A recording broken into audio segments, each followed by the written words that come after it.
तो आपके पास यूक्लिड विभाजन एल्गोरिथम के प्रयोग से एचसीएफ ज्ञात करना है और ये है 156 और 504। ठीक है, 156 और 504 का आपको एल्गोरिथम के प्रयोग से एचसीएफ निकालना है। कैसे निकालेंगे देखते हैं। तो मैं सबसे पहले क्या करूं, मैं ए बराबर लिख दूं 504 और बी बराबर लिख दूं 156। ठीक है, तो अब मैं प्रयोग करूंगा यूक्लिड विभाजन प्रमेय का, जो कि सूत्र देता है और इसके द्वारा हम लेके चलते हैं ए बराबर बी क्यू प्लस आर, और जहां पे यहाँ हो जाएगा 504 बराबर 156। और मैं जब भाग दूं, मैं पहले से भाग यहाँ निकाल के रखा हूं। ठीक है, तो अब पहले मैं भाग यहाँ दूं तो 156 में मैं 3 मरतबे करूंगा तो 468 आएगा। तो मैं 3 प्लस और शेष बचेगा 36, तो 36 यहाँ लिख दिया। अगली बार मैं भाजक को मैं भाज्य के रूप में प्रयोग करूंगा और शेष को मैं भाजक के रूप में प्रयोग करूंगा। और देखिए जब मैं इसको गुना करूंगा ना, इसको जब मैं भाग करूंगा तो 4 मरतबे में 144 आएगा। 4 मरतबे में 144 आता है और शेष बच जाता है 12, तो 12 में जोड़ दूंगा। फिर मुझे शेष जबकि 0 नहीं आया है, तो ऐसी स्थिति में मैं क्या करूंगा, फिर मैं दोबारा काम करता हूं। फिर अब इसको मैं भाज्य के रूप में प्रयोग करूंगा और शेष जो बचा हुआ है उसको मैं भाजक के रूप में प्रयोग करूंगा और 2 मरतबे 12 दूनी, मैंने गलत कर दिया था, 12 3 36 होगा, तो 3 मरतबे में 36 और प्लस शेष, यानी 0 आ गया मेरा शेष क्या आ गया, मेरा 0 आ गया। तो ऐसी स्थिति में मैं कह दूंगा कि इसका जो भाजक है वही तो एचसीएफ है, एचसीएफ बराबर 12। समझ में आया? तो ऐसे करके बनता है, आप देख लें और स्क्रीनशॉट लेना है तो ले लीजिए। 455 और 42। ठीक है, इसको कैसे बनाएंगे तो देखिए ऑलरेडी मैं पहले निकाल चुका हूं। मैं यहाँ पे लिखूंगा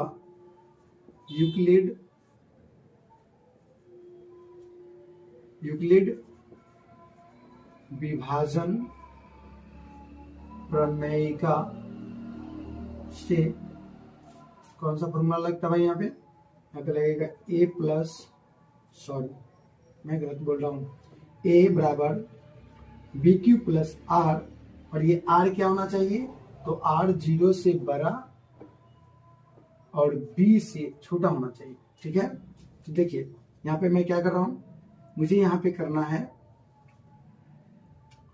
455 को यहाँ पे लिखेंगे, फिर 42 यहाँ लिखेंगे, और देखिए क्या बार में मैंने निकाला है 10 बार में। ठीक है, तो 10 और शेष कितना बचा 35। अब की बार मैं क्या करूंगा, फिर 42 को यहाँ लिखूंगा, 35 को यहाँ लिखूंगा, और कितने बार में, एक बार में, शेष कितना बचा 7।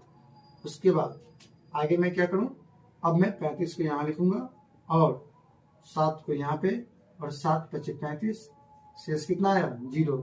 जब मुझे शेष 0 आ गया तो इसका जो भाजक होगा वही तो होगा एचसीएफ, तो इसको मैं एचसीएफ बराबर कर दूं 7।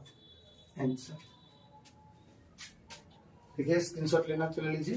तो अगले क्वेश्चन पे चलते हैं और अगला क्वेश्चन कहता है कि यूक्लिड विभाजन एल्गोरिथम के प्रयोग से एचसीएफ ज्ञात करना है।